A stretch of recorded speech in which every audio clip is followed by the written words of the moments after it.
Kali lagi saya menyampaikan kebenaran firman Tuhan untuk pagi hari ini. Saya langsung ajak kepada Bapak Ibu membuka dulu sedikit di dalam Markus 12 ayatnya yang ke-24. Markus 12 ayatnya yang ke-24. Firman Tuhan mengatakan dengan jelas, jawab Yesus kepada mereka, kamu sesat justru karena kamu tidak mengerti kitab suci maupun kuasa Allah. Sebab apabila orang bangkit dari antara orang mati, orang tidak kawin dan tidak dikawinkan, melainkan hidup seperti malaikat di surga. Nah, Bapak Ibu yang dikasihi Tuhan, pagi hari ini kebenaran firman Tuhan kita sama-sama akan mendengar. Dan saya berdoa agar supaya biar Tuhan membukakan kebenaran firman Tuhan ini, saya sebagai gembala bisa menyampaikan dengan penuh kasih. Saya sebagai gembala bisa menyampaikan apa yang Tuhan kehendaki. Dan saya sebagai gembala sangat berharap agar supaya Bapak Ibu bisa menangkap baik-baik, simpan di dalam hati dan melakukannya. Nah, pagi hari ini ada satu ayat dikatakan tadi di dalam Markus 12 ayat 24, umatku sesat karena tidak mengerti isi Alkitab. Sekali lagi, umatku sesat karena tidak mengerti isi Alkitab. Jadi kita jadi anak-anak Tuhan harus mengerti isi Alkitab. Karena itu adalah ajaran-ajaran Tuhan yang Tuhan sudah lakukan. Itu ada ajaran-ajaran yang baik yang Tuhan sudah lakukan. Dan kita tahu firman Tuhan itu pada mula adalah firman. Firman itu Tuhan sendiri. Jadi kalau Bapak Ibu percaya pagi hari ini, saya yang Bapak Ibu percayakan, saya yang menyampaikan firman Tuhan ini adalah suara Tuhan yang Bapak Ibu dengar. Percaya. Dan saat ini kita tahu, kalau kita tidak mengerti firman Tuhan, Tuhan katakan kita sesat. Jadi kita harus mengerti firman Tuhan. Satu ayat lagi kita melihat Pengkhotbah 5. Pengkhotbah 5 ayatnya yang pertama. Pengkhotbah 5 ayatnya yang pertama. Janganlah terburu-buru dengan mulutmu. Dan janganlah hatimu lekas-lekas mengeluarkan perkataan di hadapan Allah. Karena Allah adalah di surga dan engkau di bumi. Oleh sebab itu biarlah perkataanmu sedikit. Ayatnya yang ketiga. Yang ketiga, kalau engkau bernasar kepada Allah, janganlah menunda-nunda menepatinya, karena ia tidak senang kepada orang-orang yang bodoh. Tepatilah nasarmu. 4, 5, oke. Ayat kelima, ya. Lebih baik engkau tidak bernasar daripada bernasar, tetapi tidak menepati janjinya. Ayat 6 dikatakan di sini, ya. Ayat 6, oke. Janganlah mulutmu membawa engkau ke dalam dosa. Dan janganlah berkata di hadapan utusan Allah bahwa engkau kilaf. Apakah perlu Allah menjadi murka atas ucapan-ucapanmu dan merusak pekerjaan tanganmu? Nah, Bapak Ibu yang dikasihi Tuhan, kita baru saja baca di dalam firman Tuhan ini. Dan saya percaya jemaat-jemaat Tuhan pagi hari ini yang ada, ini mengerti semua, tahu. Saya senantiasa berkata, jemaat-jemaat Tuhan di tempat ini pintar-pintar semua menyampaikan kebenaran firman. Maka itu jangan sampai kita lepaskan kebenaran firman yang Tuhan sudah berikan kepada kita, yang sudah tertanam di dalam hidup kita. Dan kebenaran firman Tuhan ini kita berusaha melakukannya. Tapi banyak orang tidak mengerti firman Tuhan. Dia tidak tahu. Dia tidak mengerti. Meskipun dia anak Tuhan, dia tidak tahu. Ditanya lolo dan ngerti. Bahkan juga mengatakan suruh mereka berdoa saja sudah tidak bisa. Saya senantiasa banyak saya jalan dengan orang-orang, ayo kita berdoa, tidak bisa. Dari kecil jadi anak Tuhan, tidak bisa berdoa. Ya, ao. Tapi kita melihat orang yang bertumbuh rohaninya, dia bisa berdoa enak dan lain-lain. Maka itu Bapak Ibu yang dikasihi Tuhan. Kita datang kepada Tuhan. Bukan hanya sempat kita datang duduk memanaskan bangku kursi gereja. Tidak, kita datang kepada Tuhan. Kita mau belajar kebenaran firman itu. Tadi saya katakan, kenapa buah itu banyak busuk? Kenapa jeruk itu banyak busuk? Ada cerita. Ya, saya cerita dulu sebenarnya bukan khotbah saya ini.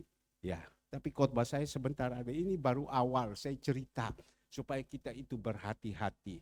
Tetapi saya tidak salahkan orang ini karena dia bukan anak Tuhan. Dia agama leluhur, dia tidak tahu apa-apa. Tetapi pada waktu dia menghadapi masalah ini dia sadar. Itu yang paling penting. Jangan sampai waktu menghadapi masalah dia tidak sadar, dia marah-marah dan dia bersungut-sungut. Dia sadar. Kenapa Bapak Ibu?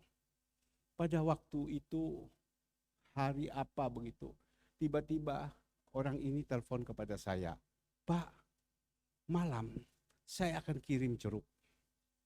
Ya, saya akan kirim jeruk. Oh, ya baik, saya bilang, terima kasih. Jeruk ini bukan untuk saya makan, tetapi untuk diteruskan kepada orang-orang lemah.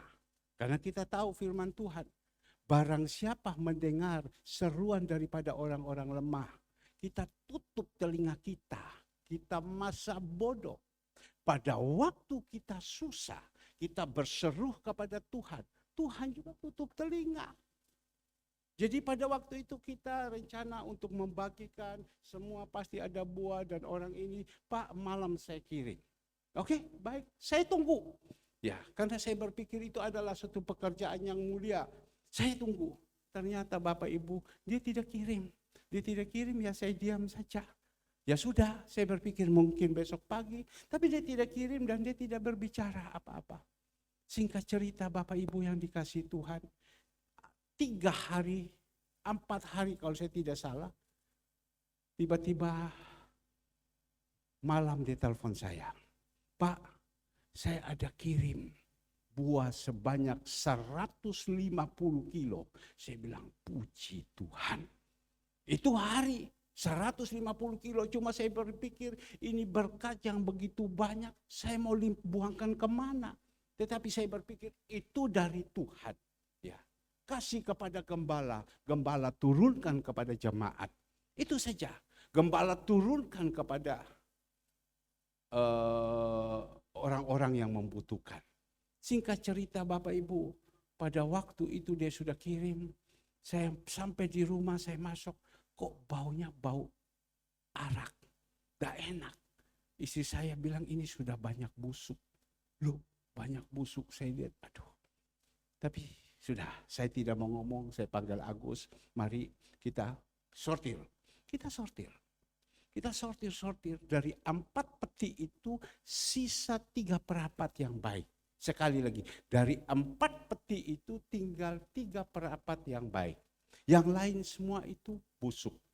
Ya, tidak busuk-busuk banget, tidak. Masih baik karena dia sudah sortir lagi.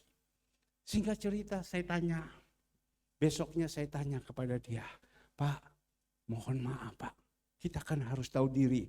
Orang berikan, meskipun tidak baik kita omong baik-baik. Jangan kita berkata-kata yang tidak baik, itu tidak benar jadi orang. Ya Pak, mohon maaf, kok semua hampir busuk. Kenapa? Iya Pak, saya ini susah. Loh kamu susah apa?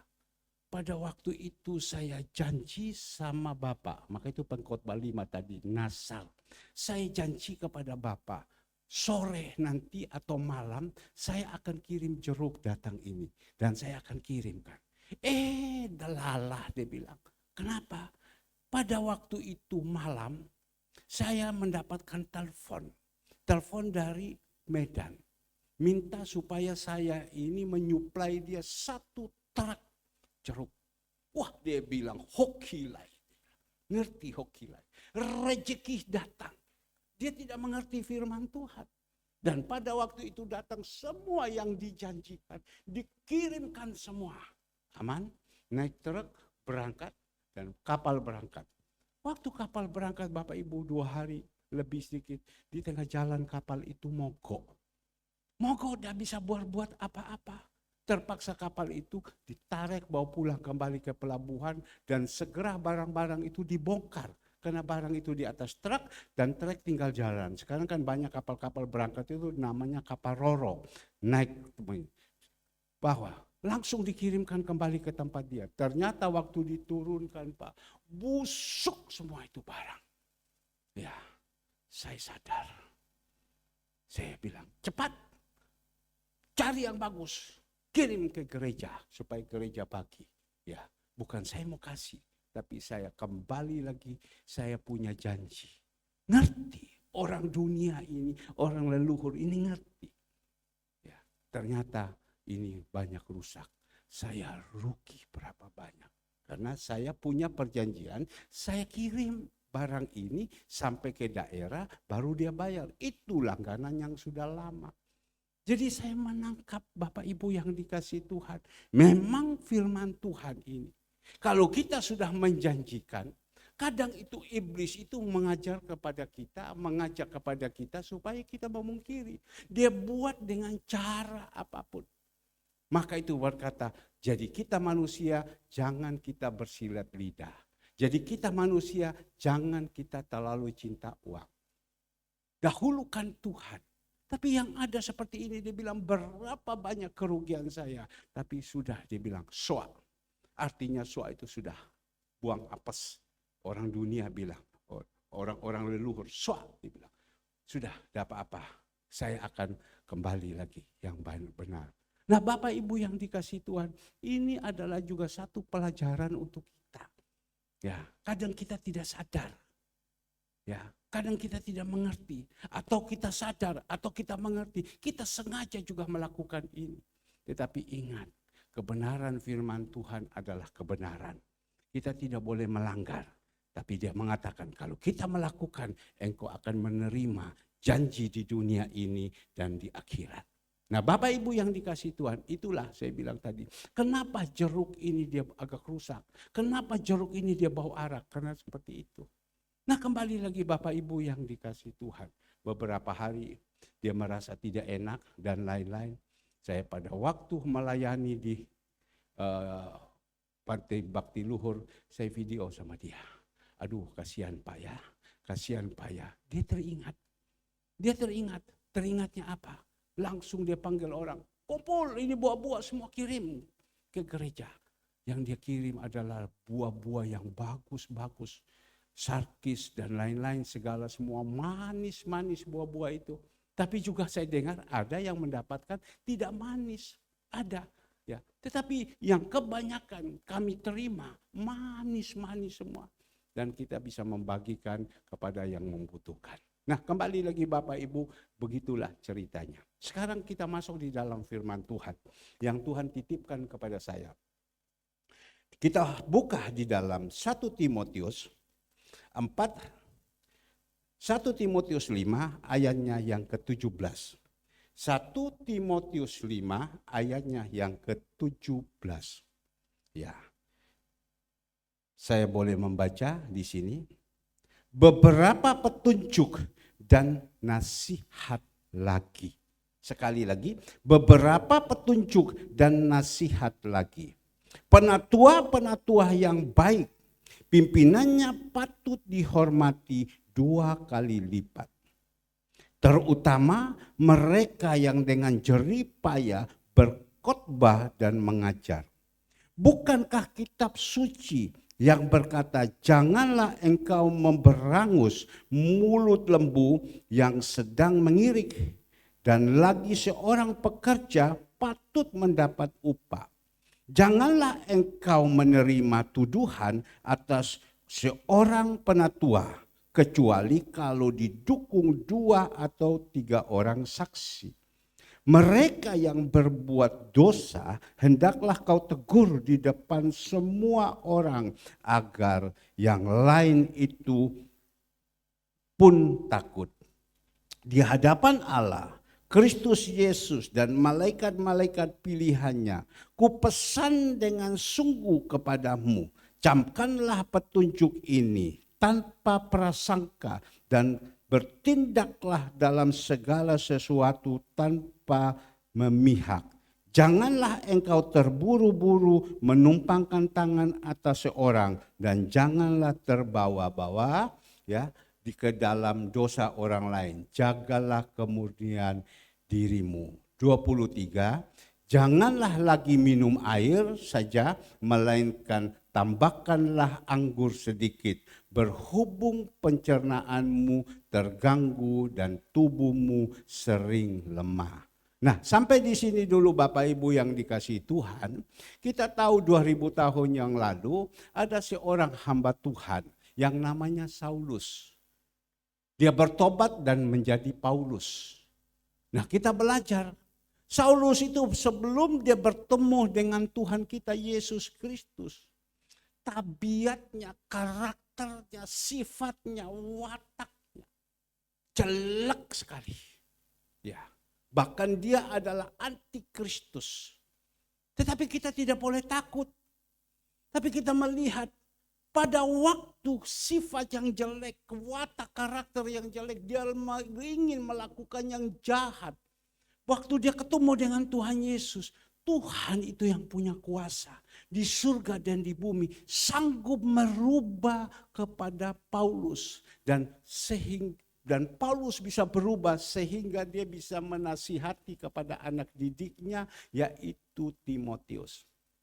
Sampai di sini dulu yang Tuhan taruh kepada saya. Jadi kalau kita saat ini Bapak Ibu, kalau ada di antara sifat watak karakter yang tidak baik, mungkin orang mengatakan bebet, bibit, bobot tidak baik. Memang orang berkata bohwat, mana bisa. Tapi kita yang sudah percaya Tuhan Yesus, kita yang belajar seperti kebenaran firman Tuhan, melihat dengan nyata bahwa Saulus ini adalah orang jahat. Tuhan pakai kepada dia. Tuhan rubah dia. Sehingga pada waktu ketemu dengan Tuhan Yesus di Damsyik, dia sempat jatuh. 3 hari dia tidak bisa berbuat apa-apa. Waktu itu dia buta, dia tidak bisa melihat. Tuhan perintahkan kepada muridnya Ananias. Ananias, kamu pergi kepada Saulus itu. Aku mau pakai hidupnya. Nah, Tuhan mau pakai hidupnya dan Tuhan rubah sifat karakternya. Melalui apa? Melalui persoalan masalah semua. Jadi pagi hari ini kita anak-anak Tuhan, mungkin kita ketemu ada orang-orang yang karakter tidak baik, sifat watak tidak baik, bebet bibit bobot tidak baik. Yang penting ada Tuhan kita Yesus Kristus dalam hidup, pasti sanggup untuk merubah. Kalau kita melihat, wah orang ini karakter, sifat watak tidak baik, saya tidak mau, saya tidak mau. Kalau semua tidak mau jadi apa dia? Maka itu kita melihat oleh begitu besar kasih Allah kepada dunia ini. Dia utuskan anaknya yang tunggal. Siapa? Yaitu Tuhan Yesus datang ke dunia ini. Supaya siapa yang percaya kepada dia akan diselamatkan. Dan begitu kuasanya Tuhan kita, Yesus Kristus. Maka itu kita tidak perlu ragu, kita tidak perlu khawatir. Aduh ini sifatnya sudah seperti macam begini. Mana bisa berubah? Tidak bisa. Kita punya pengharapan. Karena Tuhan berkata di dalam Yeremia 29 ayat 11. Rencana Tuhan bukan rencana celaka. Rencana damai sejahtera. Penuh sukacita. Penuh pengharapan. Pengharapan karena Yesus.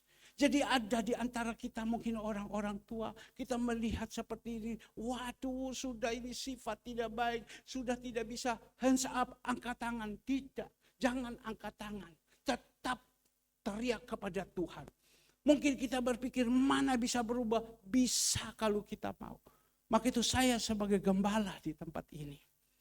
Senantiasa dari mimbar saya teriak terus. Saya minta Tuhan tolong berikan saya kuasa, berikan saya otoritas, berikan saya kewibawaan. Agar supaya setiap perkataan-perkataan saya bisa menyampaikan kepada jemaat ada perubahan. Kembali lagi kita melihat Rasul Paulus ini. Ya, dia menasihati kepada siapa? Kepada Timotius. Kalau dulu dia kepada pemimpin-pemimpin, kepada pengikut-pengikut Kristus. Dia pergi, dia berusaha, dia bunuh, dia kejar, dia penjarakan. Itu kan satu sifat yang jahat. Tapi ini dia sudah berbalik 180 derajat. Dia mengatakan, Timotius, ya, penatua-penatua yang baik pimpinannya patut dihormati 2 kali lipat. Berarti kan berubah pikirannya. Dia berubah karena siapa? Karena Yesus yang ada di dalam hidupnya. Dulu cari pengikut-pengikut Kristus. Sampai Tuhan Yesus mengatakan kepada Timotius, kepada Saulus, Saulus, Saulus, kenapa engkau menganiaya aku? Saulus bilang, kapan saya pernah menganiaya kamu? Murid-muridku engkau aniaya. Pengikut-pengikutku engkau aniaya. Kan sama engkau menganiaya saya. Tapi di sini kita melihat punya satu perubahan daripada Paulus ini. Sehingga namanya Saulus berubah jadi Paulus.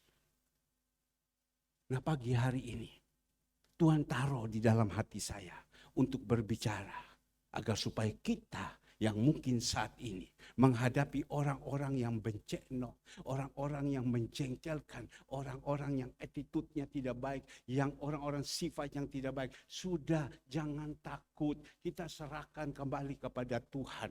Tuhan sanggup melakukan yang tidak ada jadi ada. Pegang baik-baik ini dulu. Jadi biar kita lap sapu dada. Ada orang berkata, aduh sudah percuma ada guna. Kalau suami saya begini, percuma. Kalau istri saya begini, percuma. Kalau anak saya begini, kalau cucu saya begini, percuma. Tidak, dia dalam Tuhan tidak ada yang percuma. Tuhan sanggup melakukan apa yang tidak ada. Bagi Tuhan tidak ada yang mustahil. Lukas 1 ayat 37. Bagi manusia tidak mungkin, tetapi bagi Tuhan tidak ada yang mustahil. Pegang baik-baik itu dulu. Rasul Paulus berubah, dia berbicara kepada Timotius. Agar supaya Timotius, penatua-penatuamu yang baik, penatua-penatuamu yang benar, patut engkau hormati 2 kali. Saya tidak suruh Bapak Ibu karena saya ini adalah penatua. Penatua itu sama juga dengan seorang gembala. Ya. Yang benar, gembala yang baik, patut kita hormati. Maka itu kita jadi orang yang sudah dipilih sama Tuhan menjadi penatua atau menjadi gembala. Berusaha jadi gembala yang baik. Yohanes 10 kita melihat, apa kata Tuhan Yesus? Yohanes 10 ayatnya yang ke-11. Yohanes 10 ayat yang ke-11 dia mengatakan, Tuhan Yesus, akulah gembala yang baik. Ya, akulah gembala yang baik. Gembala yang baik memberikan nyawanya bagi domba-dombanya. Gembala yang baik memberikan nyawanya bagi domba-dombanya. Lanjut yang kedua, 12. Sedangkan seorang upahan yang bukan gembala dan yang bukan pemilik domba-domba itu sendiri, ketika melihat serigala datang, meninggalkan domba-domba itu lalu lari. Sehingga serigala itu menerkam, mencerai-beraikan domba-domba itu. 13. Ia lari karena apa? Ia seorang upahan dan tidak memperhatikan domba-domba itu. Lanjut 14. Akulah gembala yang baik dan mengenal domba-dombaku. Dan domba-dombaku mengenal aku. 15. Sama seperti Bapa mengenal aku dan aku mengenal Bapa. Dan aku memberikan nyawaku bagi domba-dombaku. Ayat 16. Ya. Ada lagi padaku domba-domba lain yang bukan dari kandang ini. Domba-domba itu harus kau tuntun juga dan mereka akan mendengar suaraku dan mereka akan menjadi satu kawanan dengan satu gembala. Nah, gembala-gembala yang baik, penatua-penatua yang baik, tentu sudah dipilih sama Tuhan. Tapi Tuhan Yesus sendiri, gembala yang benar. Ya, gembala yang baik itu adalah Tuhan Yesus. Ya, gembala yang baik dia memberikan nyawanya. Hidupnya dia berikan kepada domba-domba. Maka itu mari Bapak Ibu yang dikasihi Tuhan. Ya. Apakah kita sekarang di rumah sebagai gembala orang tua, di gereja sebagai gembala untuk jemaat-jemaat Tuhan, apakah ada yang benar atau ada yang tidak? Tentu tidak semua sempurna.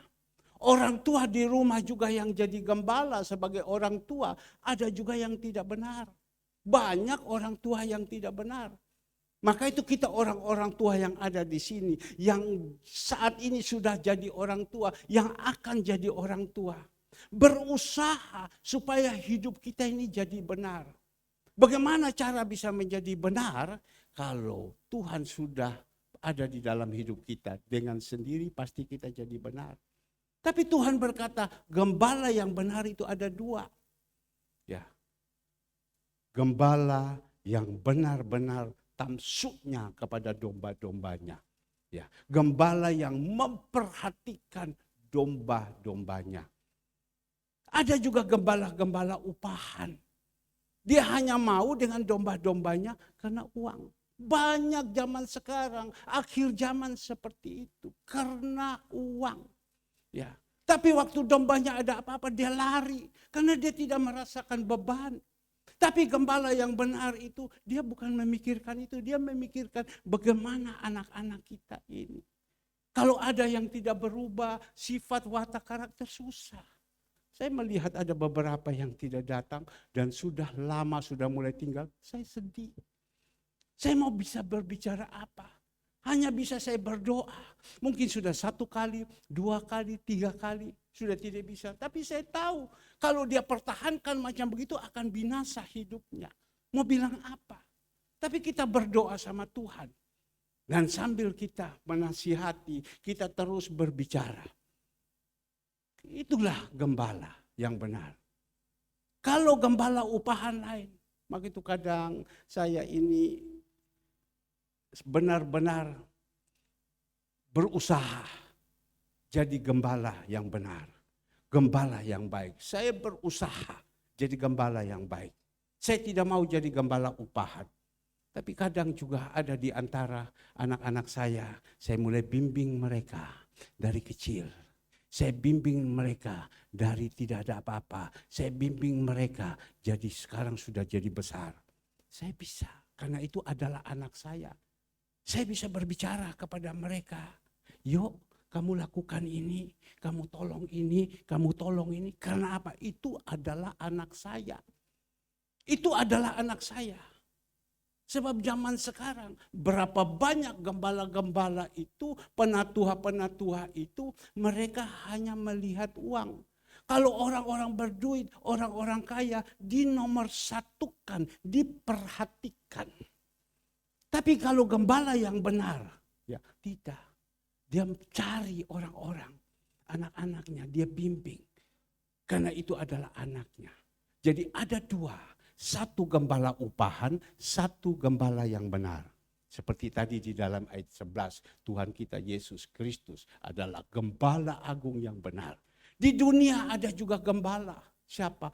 Wakil daripada Tuhan adalah gembala yang di dalam gereja. Nah, Bapak Ibu yang dikasihi Tuhan, di dalam kebenaran firman Tuhan diajarkan kepada kita. Kita harus menghormati kepada mereka. Karena apa? Mereka dengan susah payah berkhotbah. Mereka dengan susah payah mengajar. Mereka dengan susah payah memperhatikan kita.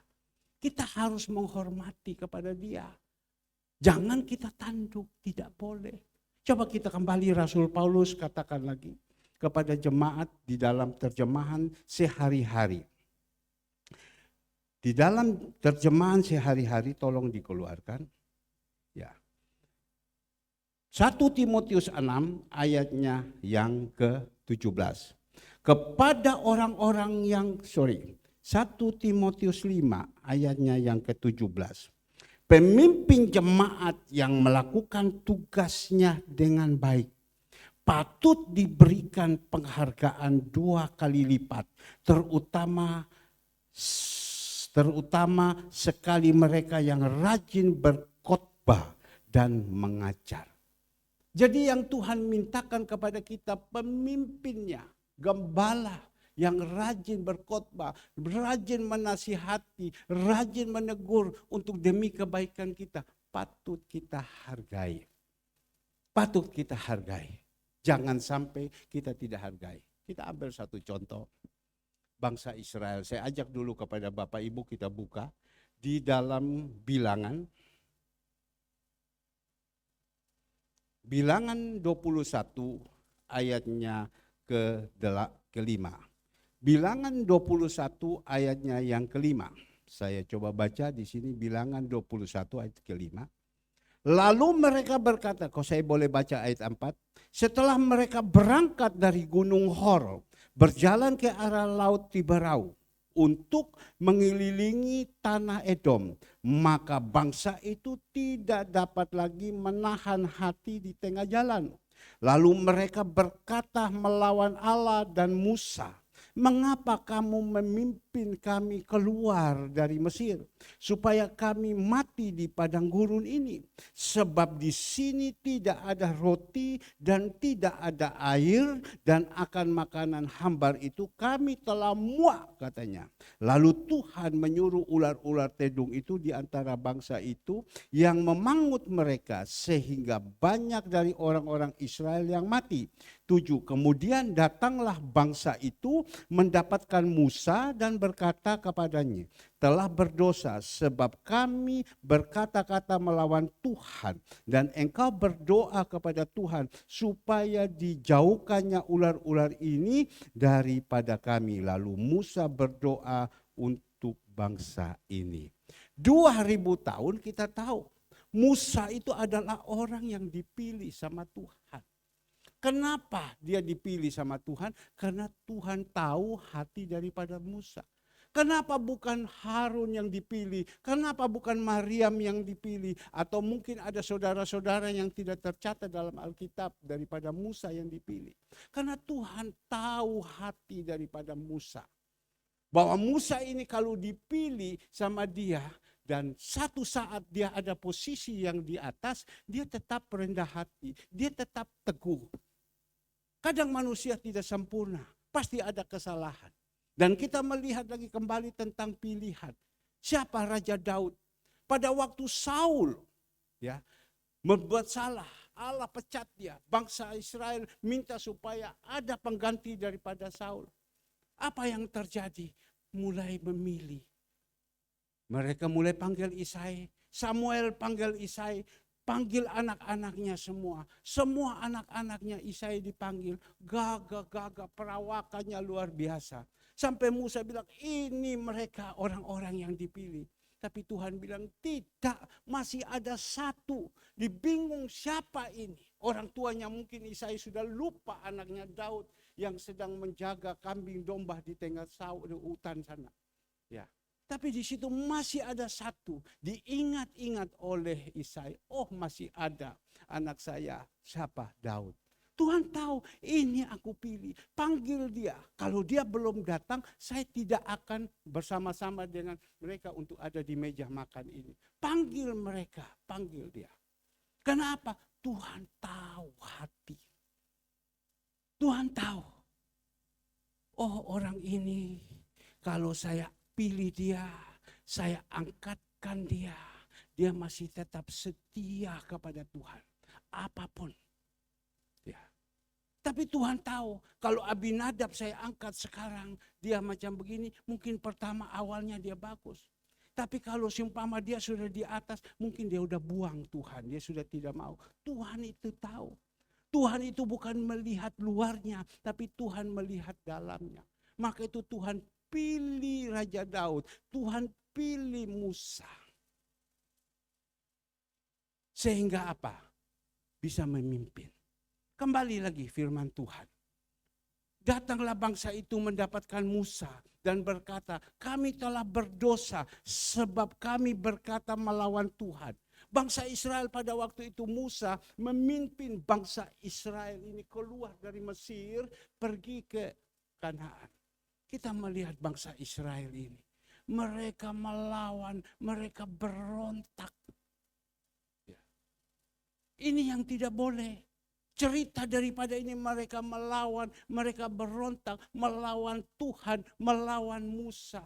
Musa adalah penatuanya Tuhan. Musa adalah gembala untuk bangsa Israel. Mereka melawan. Apa yang terjadi? Mereka dipanut sama ular. Ya, mereka mati semua di padang gurun. Nah, ini adalah satu pembelajaran yang baik untuk kita tahu. Maka itu kita ini perlu banyak mengerti firman Tuhan. Supaya kita tahu. Kalau gembala yang benar, penatua yang benar, kita harus menghormati. Saya berusaha, saya tidak sempurna. Masih banyak kesalahan-kesalahan yang saya lakukan. Tetapi saya berusaha, saya menjadi gembala yang baik. Kalau Tuhan Yesus jadi gembala yang baik, kita adalah gembala-gembala sidang yang ada di gereja. Saya berusaha di dalam skup yang seperti ini, berusaha saya menjadi gembala yang baik. Bagaimana cara membaik? Memberikan contoh, menjadi teladan. Ya, memberikan contoh, jadi teladan. Sudah, itu saja, lakukan. Barusan 2 hari yang lalu saya ditelepon kepada seorang hamba Tuhan. Dia dulu senantiasa ada di sini, yang pemberkatan nikah dan lain-lain semua. Pak Herman, saya minta Pak Herman kalau bisa minggu depan, bukan minggu ini, minggu depan bisa khotbah di tempat saya. Tolong Pak Herman, saya minta supaya bisa khotbah. Saya jawab apa sama dia? Bukan saya tidak mau. Kalau orang-orang lain langsung diajar begitu kan, langsung dia tinggalkan jemaatnya, dia pergi ke sana karena pulang dapat duit. Pulang dia dapat duit. Tapi saya bilang mohon maaf. Saya mohon maaf. Mohon maaf saya bilang. Saya tidak bisa. Loh kenapa? Saya harus jaga domba-domba saya. Loh kan sudah ada orang semua.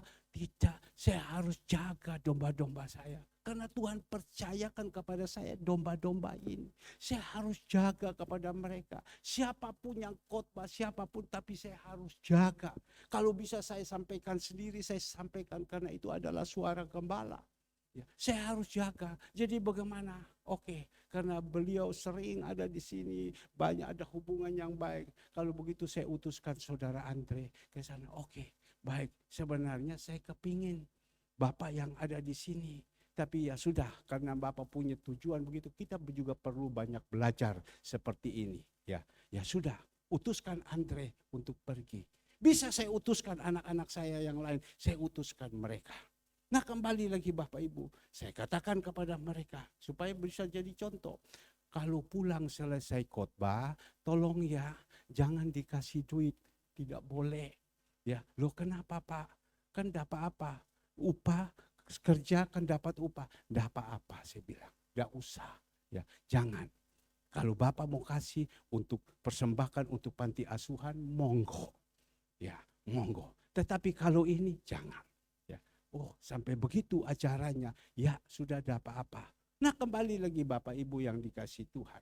Seorang gembala yang benar itu, dia memberikan contoh, dia memperhatikan anak-anaknya.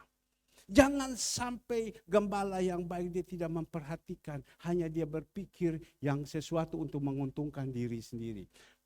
Domba punya masalah, dia lari. 2 hari yang lalu, pada waktu saya ke Pacet, saya bersama istri dan 3 ibu-ibu ikut kepada saya. Dan pada waktu itu ngobrol, seorang ibu ini saya tanya sama dia, gimana anak-anakmu? Dia bilang anak-anak saya sekarang berantakan semua. Kenapa? Ada apa? Ya saya kan pisah, dia bilang. Saya pisah dengan siapa? Dengan suami saya. Oh suaminya saya kenal. Dulu waktu saya kerja kapal, dia kerja lok kayu. Dan juga pekerjaan-pekerjaan yang lain. Banyak dia kerja, mereka adalah juga termasuk orang-orang yang sukses, tanda kutip. Banyak orang yang sukses dari Tuhan, juga ada yang sukses tanda kutip. Ya, di situ saya ngomong, gimana kamu bisa pisah? Ya, bagaimana waktu masalah kamu ada, kenapa kamu tidak bisa menyelesaikan? Kok tidak datang kepada gembala kamu? Apa yang dia katakan kepada saya? Boro-boro datang kepada gembala saya. Kenal saja kita tidak dikenalkan. Kita tidak kenal. Mana kita bisa datang kepada dia? Paling kita punya persoalannya, sudah kita urus sendiri. Jadi tidak ada jalan keluar. Satu sama lain tidak bisa ada yang penengah yang baik. Pecah, dia bilang. Nah, pecah ini sekarang jadinya macam begini, berantakan semua. Ya, sekali lagi, pecah begini, maka itu berantakan semua. Papanya sudah lari sendiri, anak-anaknya sudah lari sendiri, mamanya sudah lari sendiri, anak kecewa kepada papa, kecewa kepada mama. Kenapa papa mama berbuat seperti ini? Karena apa? Tidak ada penengah yang baik. Tidak ada gembala yang mau mengayomi kepada anak-anaknya. Maka itu Rasul Paulus itu luar biasa. Dia tuliskan di dalam 1 Korintus 6 ayat pertama. Coba kita lihat. 1 Korintus 6 ayat pertama. Apakah ada seorang di antara kamu yang jika berselisih dengan orang lain berani mencari keadilan pada orang-orang yang tidak benar dan bukan pada orang-orang yang kudus? Ini Rasul Paulus itu dia mendapatkan vaksin, dia mendapatkan hikmat. Kalau kita punya masalah yang benar, yang ada masalah, kita datang kepada gembala kita, datang kepada orang-orang benar. Supaya dia bisa menasihati. Jangan kita datang kepada orang-orang fasik. Dia adu sini, dia adu sana, dia adu sini. Berusaha memecah belah. Saya waktu itu dia bilang, datang kepada orang ini, datang kepada orang ini. Saya omongin suami saya begitu jahat, dia tunjak sama saya, dia bilang. Saya susah, dia bilang. Sekian hidupnya saya. Saya sudah punya pengalaman seperti itu. Maka itu saya itu bersyukur. Saya sebagai gembala pernah dikasih pengalaman tentang usaha. Pernah susah, pernah hancur, pernah dikejar debt collector, pernah kerja dikejar apa saja susah. Pernah sampai makan tidak ada segala semua. Nah itu pengalaman-pengalaman saya yang Tuhan kasih. Saya jadi gembala pernah zaman dulu sebenarnya syarat jadi seorang pemimpin, seorang penilik jemaat harus istri satu. Tidak boleh yang berpisah. Tetapi pada waktu itu saya tidak mengerti isi Alkitab. Saya tidak tahu, jadi seenaknya saja. Punya persoalan, masalah tidak bisa selesai, putus, hancur, pecah, dan lain-lain. Baru menyesal. Nah di situ baru saya tahu betapa susahnya kalau orang itu rumah tangga ini pecah. Rumah tangga ini berantakan. Betapa susahnya anak-anak. Saya tahu, saya mengalami. Maka itu saya bersyukur. Sekarang Tuhan angkatkan saya sebagai gembala. Saya tahu itu. Sehingga saya bisa menetralkan mereka, saya bisa menasihati mereka, saya bisa menegur mereka. Jangan, tidak enak ini hidup seperti ini. Saya ingat dulu pada waktu saya susah. Sekali lagi saya ingat pada waktu dulu saya susah. Biasa saya tidur ada di samping, biasa ada yang urus, ada segala semua. Pada waktu itu, saya tidak ada siapa-siapa. Jam 12 malam saya sedih, saya menangis. Saya mau menangis kepada siapa? Paling saya bisa menangis sama kakak saya. Kakak saya bilang ya sudah, nanti bagaimana orang dunia ya cari lagi, cari lagi. Itu kan orang dunia. Saya mau mengeluh kepada siapa lagi? Tapi waktu sudah selesai, saya sudah capek, saya pakai baju, saya mulai jalan pergi kemana? Ke nightclub. Untung karena kemurahan Tuhan, belas kasihan Tuhan, kasih karunia itu masih ada kepada saya. Tuhan izinkan sama saya ketemu malaikat satu ini. Bukan bilang tidak cekcok, ada cekcok. Tapi bisa diselesaikan. Suami panas, istri tenang. Suami panas, istri tenang.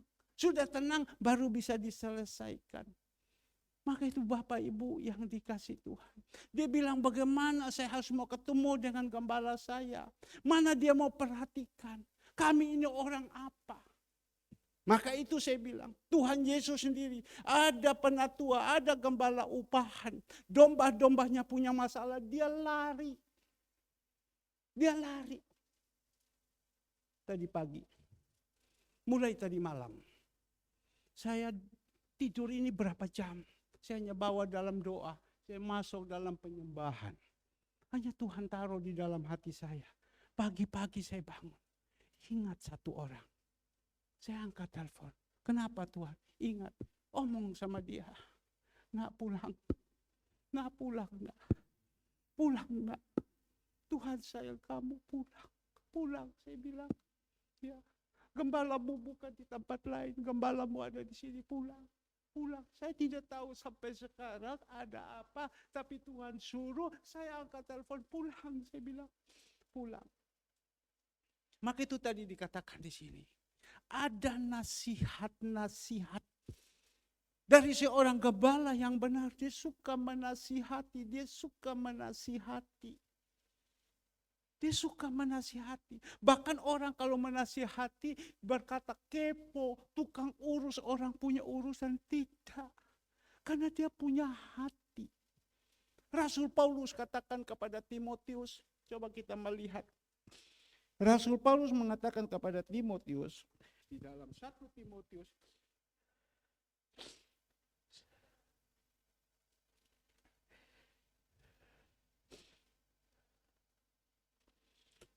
kepada Timotius,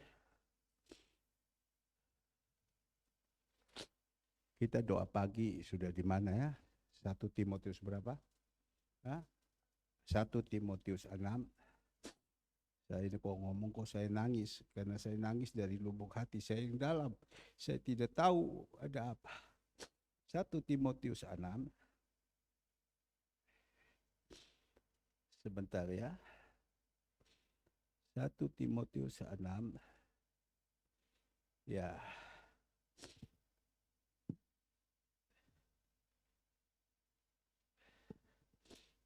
Satu Timotius 6 ayatnya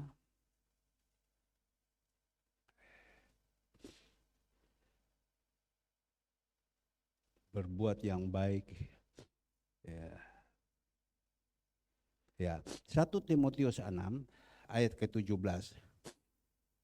Peringatkan kepada orang-orang kaya di dunia ini agar mereka jangan tinggi hati dan jangan berharap pada suatu yang tak tentu seperti kekayaan, melainkan pada Allah yang dalam kekayaannya memberikan kepada kita segala sesuatu untuk dinikmati.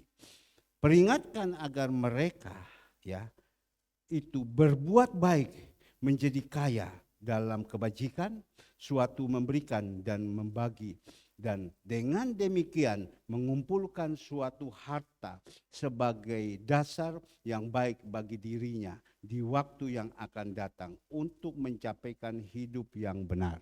Rasul Paulus bersurat kepada Timotius, surat yang pertama, supaya peringatkan kepada orang-orang kaya ini. Tidak boleh tinggi hati. Orang-orang kaya harus rendah hati. Perbuatkanlah yang baik. Karena apa? Kalau kita berbuat yang baik Bapak Ibu, itu sama saja kita sudah siapkan berkat di dalam dunia ini. Karena satu saat kita akan menerima apa yang sudah kita buat. Artinya ada tabur, ada tuai. Bapak Ibu yang dikasihi Tuhan, karena ada tabur, ada tuai. Maka itu perbuatkanlah yang baik. Kemarin dulu Cinyo cerita sama saya. Pak, saya ini barusan diajak dengan beberapa ibu dan anak-anak ini. Mereka ajak kepada kami pergi ke TP.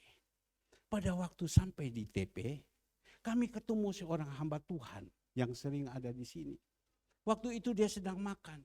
Dan hamba Tuhan itu panggil, ayo makan sini, makan sini. Mereka berpikir, tidak enak, kita jauh saja, tidak apa-apa. Dari seorang ibu, dia punya rencana, mau memberkati sama hamba Tuhan ini. Sekali lagi, seorang ibu baru punya hati, mau memberkati kepada hamba Tuhan ini. Ya, berpikir hamba ibu ini, nanti kita habis selesai makan, hamba Tuhan punya ini kita bayar. Ini kan dia punya nama, dia mau belajar tabur, mau bayar. Apa yang terjadi? Dia baru punya hati macam begitu, kita melihat Tuhan kita itu luar biasa. Tuhan tahu. Ibu ini juga bukan bilang terlalu berkelebihan sorok. Tetapi di dalam kekurangan dia mau lakukan. Dan Tuhan jamah hamba Tuhan ini. Jamah hamba Tuhan ini dan membayar semua. Waktu saya dengar, saya angkat telepon kepada hamba Tuhan ini. Kamu lakukan ini? Iya, dia bilang. Saya melihat ini, saya punya hati kepingin Tuhan suruh sama saya, engkau lakukan ini, engkau lakukan ini. Kenapa? Tuhan tahu ibu ini rencana mau memberkati dia. Tetapi Tuhan bilang tidak, engkau bayar untuk dia. Engkau bayar untuk dia. Supaya apa? Supaya kita tahu. Ada tabur, ada tuai. Kalau tidak ada tabur, mau tuai apa? Maka itu kita belajar jadi orang, belajar punya tabur yang baik. Kalau kita punya tabur yang baik itu indah dalam hidup ini. Ya, saya renungkan. Ini pohon kelapa, tanam sudah bertahun-tahun. Setiap hari kami tabur. Setiap hari kami tabur. Siram air, siram air, siram bibit, siram air, siram bibit. Dan pada waktu saatnya kita tidak memikirkan kapan kita tuai. Sekarang dia sudah besar, dia sudah mulai kita tuai. Tuai terus, kelapa habis selesai, habis dia buah lagi, selesai dia buah lagi. Kemarin Ibu Gembala, dia buka satu tempat yang besar. Saya melihat itu jeruk pecelnya itu luar biasa bagus-bagus. Dia ambil jeruk pecel itu, dia peras, ditaruh di ikan. Dia taruh di ikan Bapak Ibu. Apa yang terjadi? Saya lihat ini jeruk pecel ini. Loh dari mana kok bagus-bagus kuning? Dia bilang ini yang ada di sebelah. Itu jeruk pecel. Buah terus. Tapi karena tinggi tidak bisa. Dia suruh Agus naik. Agus ambil buahnya. Karena apa? Waktunya tuai. Kembali lagi. Tuai di mana Bapak Ibu? Tuai di dunia ini. Dan juga tuai di akhirat. Saya senantiasa Bapak Ibu, bukan yang saya berbicara tentang ikan, tidak. Bukan saya berbicara tentang buah, bukan uang, tidak. Tetapi saya kepengen supaya apa yang Tuhan berikan kepada kita. Selama ini 20 sekian tahun kita tuai, kita tabur. Saat ini sekarang kita tuai. Saat ini kita harus memberkati kepada anak-anak kita. Harus memberkati anak-anak kita. Karena apa? Selama ini sekian puluh tahun. Kita tabur terus. Sekarang ini kita tuai. Kita tuai, kita kasih kepada anak-anak kita. Betul berupa jasmani. Tetapi kita ambil secara rohani. Saya rindu memberkati kepada anak-anak saya. Karena zaman sekarang begitu banyak kesusahan. Ya, susah semua. Orang kalau tidak kuat rohani, wah kita lihat panas saja sekarang ini.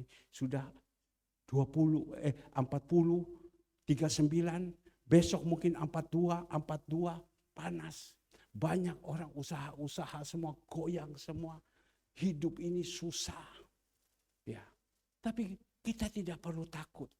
Saya punya hati sebagai gembala. Saya kepingin sekali Tuhan. Kalau engkau sudah memberkati kepada saya rohani. Cara berpikir saya juga kepingin membagikan kepada jemaat. Engkau memberkati saya dalam jasmani. Saya kepingin juga memberkati kepada jemaat-jemaat Tuhan. Jangan dilihat ikan kecil.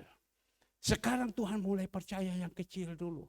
Tuhan nanti mulai angkat yang besar. Mulai angkat yang besar.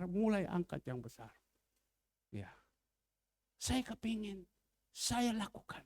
Maka itu sebentar jemaat Tuhan jangan bosan-bosan. Ada berkat kemarin jam 3 datang penuh itu freezer. Sampai mohon maaf freezer itu penuh tidak bisa isi lagi. Terpaksa kita harus siapkan satu freezer lagi. Taruh di situ lagi untuk penuhkan lagi. Kemarin ada satu jemaat dia datang lihat. Ya, buka ini freezer. Itu penuh begitu banyak. Wah, untuk apa ini? Saya bilang saya akan memberkati kepada anak-anak saya. Tinggal Bapak Ibu bagaimana menangkap dengan iman. Ya, ini berkat dari Yordan turun kepada Galilea. Galilea dia bagikan terus. Saya rindu seperti itu. Itu dikatakan, saya tidak bilang saya gembala yang baik, tetapi saya rindu supaya saya bisa mentransferkan berkat kepada jemaat-jemaat Tuhan.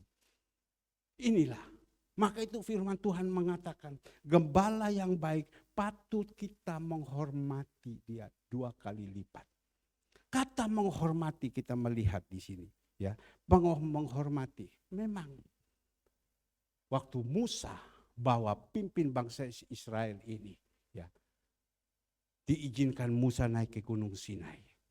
Pada waktu naik ke Gunung Sinai, Bapak Ibu, sampai di situ dia berdoa di situ selama 40 hari 40 malam. Dia bawa pulang 2 loh batu. Dan pada waktu dia bawa pulang 2 loh batu, di dalam situ tentang menghormati. Ya, hormatilah ayah dan ibumu. Memang tidak ada di situ hormati kepada pemimpinmu, tidak. Hormati ayah dan ibumu.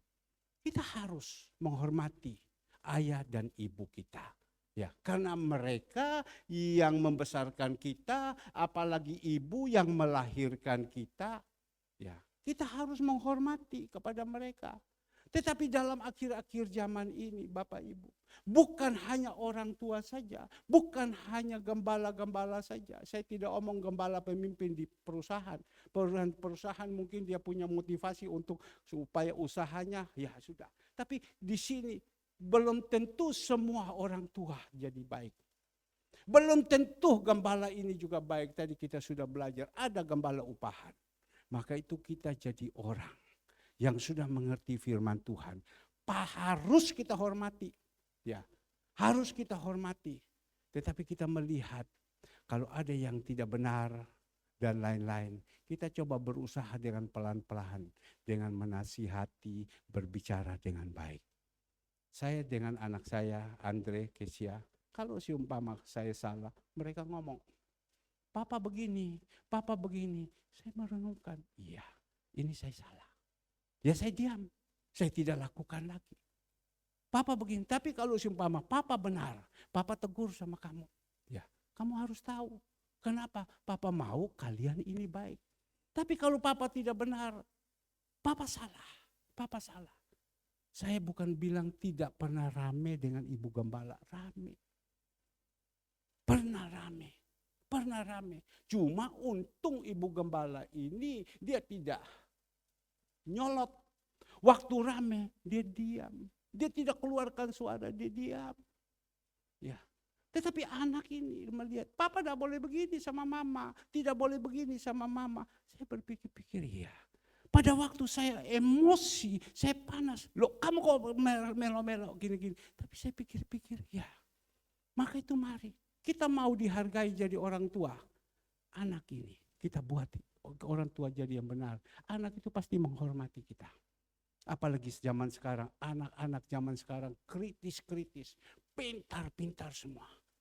Ada yang sekolah tinggi, segala semua, S1, S2, S3, plus S lilin. Pintar-pintar semua. Saya lihat Andre sekarang mau ambil S2. Karena apa? Sekolahnya mau tutup. Jadi terpaksa mereka diangkat. Jadi ibaratnya S2 katrol. Ya. Harus dalam bulan ini harus. Bab 1 sudah skripsi. Bab 2 sudah skripsi. Bab 3 sudah skripsi. Sekarang sudah mulai masuk bab 4, bab 5, bab 6 selesai. Orang mau jadi untuk naik, dia harus melalui skripsi ini.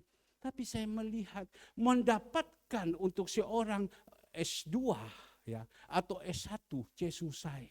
Ketemu dengan dosen yang pintar. Dosen ini kritis, disiplin. Dia mau kau jadi hamba Tuhan, kau harus mengerti betul-betul.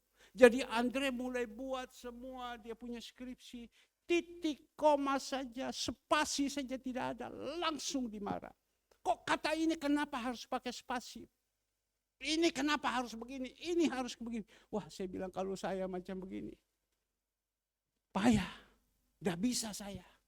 Tapi terus ditelateni, dimarahi setiap kali pertemuan dimarahi. Saya pikir daripada saya lihat dia dimarahi, daripada saya lihat seperti begini saya tinggal hilang.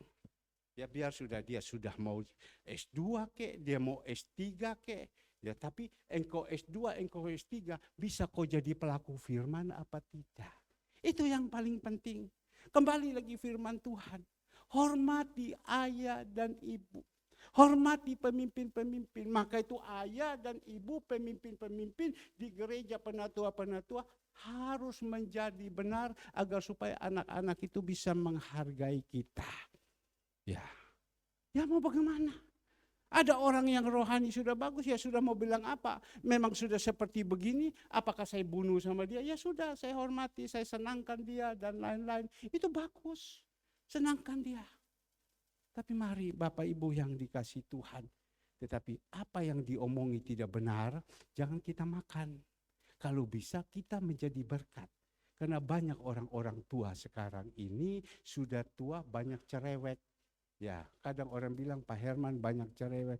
Tidak juga, saya banyak tutup mulut, saya diam saja. Ya, saya diam saja. Maka itu Bapak Ibu yang dikasih Tuhan. Ini firman Tuhan mengajarkan kepada kita. Terutama mereka yang dengan jerih payah berkhotbah dan mengajar. Ya.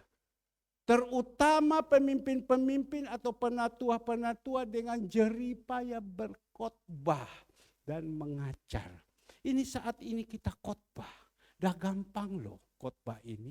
Dah gampang. Butuh hati. Kalau khotbah karena kita pintar saja kita ngomong, ya enak kita belajar. Tetapi ini khotbah dari lubuk hati yang terdalam. Tadi kalau saya bisa nangis itu tersentuh hati saya. Ya, tersentuh karena ada sesuatu. Jadi bapak dengan anak itu tersentuh. Coba kalau bapak yang benar dengan anak, bapak ada apa-apa, anak pasti kroso, ada apa ya ini papa. Papa yang benar ini ada apa ya? Ini anak. Saya melihat tadi Atalia bawa anak, saya menganggap itu cucu saya. Saya melihat tadi Mixel datang, kenapa terlambat? Dia ke susu, mungkin baru lambat bangun. Yang salah ibunya. Kenapa waktu bangun, kenapa tidak panggil? Ayo bangun. Ya.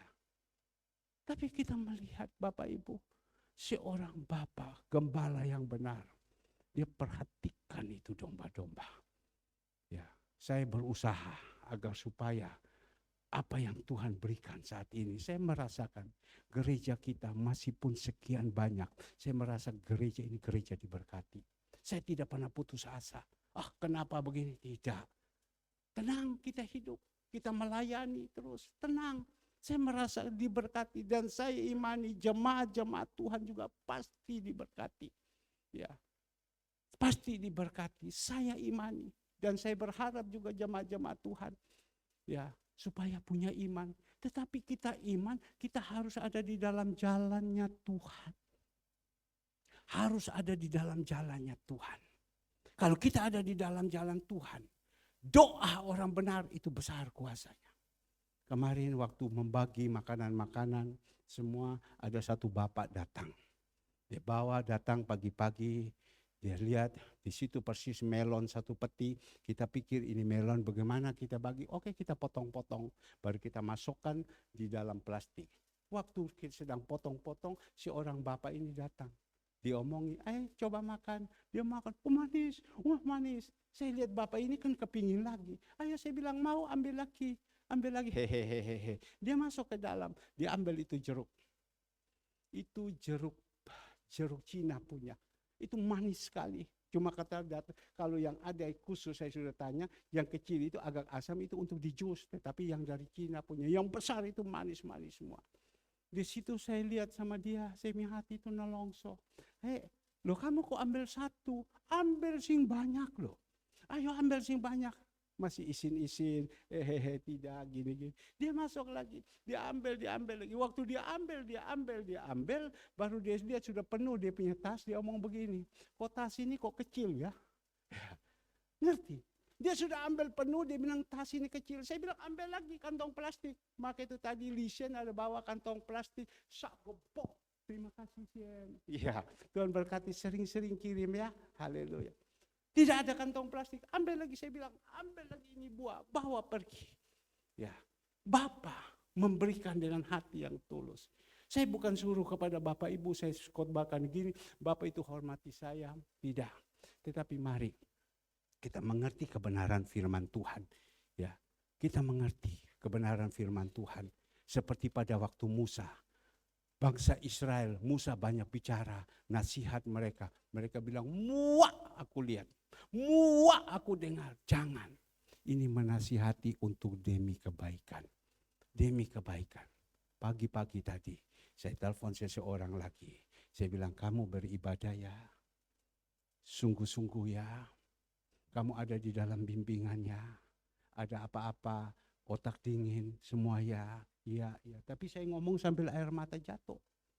Karena apa? Saya punya perasaan batin saya dengan anak-anak saya. Maka itu Bapak Ibu yang dikasihi Tuhan. Kita belajar, ini firman Tuhan. Bukan sekedar kita belajar, tetapi kita melakukan dalam kehidupan kita ini. Itu yang penting. Ya. Orang yang takut akan Tuhan, yaitu orang yang melakukan kehendak Bapa. Ya, kemarin saya lihat Ibu Andreas, ini kemarin pindah-pindah barang, hati saya rindu sekali. Saya mau pergi lihat rumahnya Ibu Andreas. Ya, dekat-dekat sini. Ya, sebentar saya bisa ada waktu, saya bisa mampir, kalau tidak besok atau malam.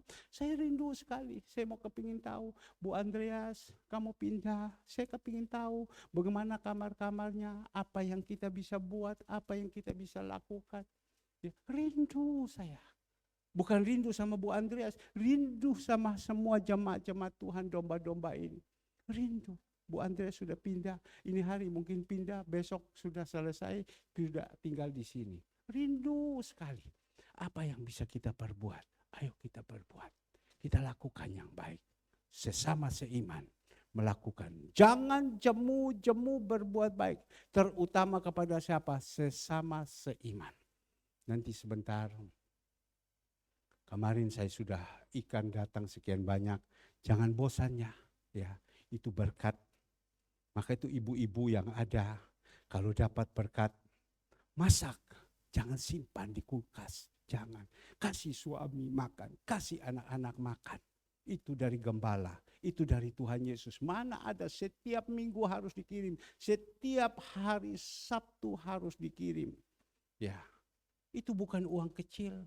Bayangkan kalau 60 kilo, 1 kilo 30.000. Kalau 60 kilo, 6 kali 3 berapa duitnya? Juta setiap minggu dia kasih. Cari uang di mana? Tetapi saya percaya itu karena Tuhan. Ya, nanti sebentar ibu-ibu yang biasanya untuk ini tolong ya, supaya kita kumpul lagi semua, nanti sore kita bagi. Ya, terima, kita pakai ini, terima. Kalau ada yang ini bisa keluarkan supaya sore bagi. Jangan bilang, Pak sudah bosan, tidak. Ibu-ibu yang ada masak, barusan Ibu Gembala. Kita ngomong itu tadi berkat rohani, berkat jasmani. Ibu Gembala barusan goreng itu. Waktu dia goreng Bapak Ibu kurang lebih 20 ekor. Ibu Gembala makan 2, saya makan 18 ekor. Ibu Gembala mungkin makan 5, saya makan 15 ekor. Oh, enak. Karena apa? Bisa goreng yang baik. Ya, kurang mengerti, tanya Ibu Andreas. Kurang mengerti, tanya ibunya. Jangan tanya Ibu Bu Retno. Bu Retno kalau ayam, gelem aku. Tapi sekarang dia bilang gelem. Kemarin saya dengar-dengar Ibu Retno sudah bawa pulang ikan juga untuk makan. Ya dulu tidak mau, sekarang sudah bawa. Ibu Gembala masak, senang. Aduh enak ya, kemarin saya tanya, kamu udah goreng ikan lagi ya? Saya mau makan. Jangan kita goreng yang salah-salah, tidak mengerti, tanya. Ya tanya, lakukanlah yang baik semua ya. Saya percaya hidup ini boleh dikatakan sekarang susah. Tadi ada ibu pemulung, Pak sekarang ini beras sudah naik Pak, 15.000 lebih. Saya tidak tahu beras naik apa tidak. Ya, 15.000 lebih, aku tak beli setengah kilo saja Pak. Iya, sudah saya bilang, masuk kamu di dalam. Saya suruh ambil apa yang kamu mau. Ayo ambil. Kenapa kau ketemu saya kemarin kau lari? Dia bilang bukan saya lari, saya kasihan Bapak. Masa Bapak setiap hari ketemu saya kasih uang? Tiap hari dah apa-apa. Itu saya sudah komit sama Tuhan. Setiap hari, kalau hari ini saya tidak ketemu sama kamu, besok saya dobel. Ya. Aduh Pak, dia bilang kasih sama dia, mau apa kamu, ayo ambil, mau ini, ambil. Kita lakukan yang baik. Ya, perhatikan orang-orang yang susah. Perhatikan orang-orang yang susah. Jadi barusan saya tutup dengan satu kesaksian. Banyak juga kesaksian yang saya khotbah ini karena saya mengalami setiap hari. Pada satu saat saya pulang dari olahraga, saya ketemu ada satu ibu jalan. Saya lihat ibu ini jalan, lemas, betul-betul lemas. Aduh, kenapa ini? Sudah panas udara sampai begini dia lemas. Kenapa, dari mana? Saya dari rumah sakit, ambil darah dan lain-lain. Ini hidup sekarang susah, ya. Ambil darah dan lain-lain. Oke, baik. Ya gimana? Barang ini yang dikasih sudah dimasak. Pak, ya Pak, masih kekurangan ini, masih kekurangan ini, kekurangan ini. Saya diam. Saya diam. Waktu itu belum Tuhan gerakan hati saya. Tapi pada waktu besok, Tuhan hanya ingatkan kepada saya, kenapa engkau tidak lakukan kemarin waktu kau ketemu ibu ini? Ya, kenapa kau tidak lakukan? Langsung saya telepon kepada ibu gembala. Saat ini juga engkau pergi, ya suruh ambil uang, lakukan, belikan minyak apa, antar langsung ke rumah orang ini. Ternyata pergi di sana, Pak, tutup Pak. Tidak kembali lagi. Saya suruh lagi datang pergi. Pak, tutup Pak. Saya bilang pergi kau cari. Ini Tuhan yang suruh. Sore-sore dapat. Kita bisa melakukan yang baik. Kita melakukan yang baik Bapak Ibu.